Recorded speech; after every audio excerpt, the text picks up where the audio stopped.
The Springfield State Hospital Center was once a private estate and working farm owned by the wealthy William Patterson, who made a large sum of money running the British Blockade and settled in Baltimore in 1778.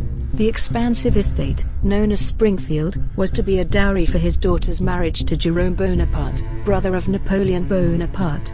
Both Napoleon and officials in France would not permit the wedding to take place, and the estate was eventually sold to the state of Maryland in 1894 for $50,000. 1 year later, the Springfield State Hospital was established in response to the urgent need for a new psychiatric hospital in the Baltimore area. The existing farm buildings were renovated to accept the first patients in 1896 while new hospital buildings were being constructed. While the patients waited in these structures without barred windows or locked doors, they behaved so well that the superintendent and board of managers had the new cottages constructed without these devices, and also adopted an open-door policy. The 700-acre farm continued to operate, supplying the residents and staff with fresh food at minimal cost.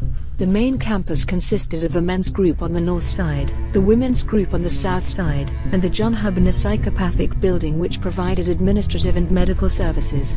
A notable cluster of 12 buildings was called the Martin Gross area, was constructed by the WPA in the 1930s. Other structures included the powerhouse, epileptic colony, firehouse, dietary and employee housing. The isolated location of the hospital became problematic in regards to entertaining the patients and staff.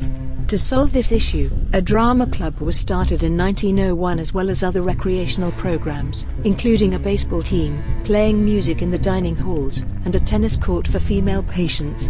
A special program was started in the chronic ward to help the idle patients shift their morbid thoughts to more wholesome channels. Many troubled patients were released from the hospital due to this program, which introduced exercise, games, folk songs, embroidery, strolls through the woods and occupational therapy to these troubled residents.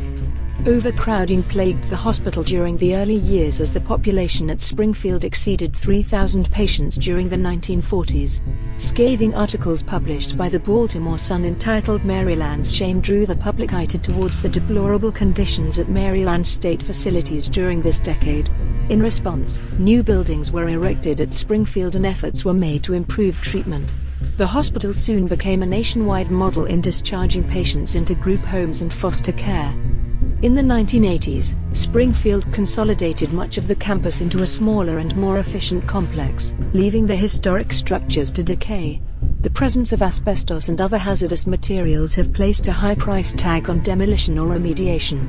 The Springfield Hospital Center still operates to this day in other structures on the grounds.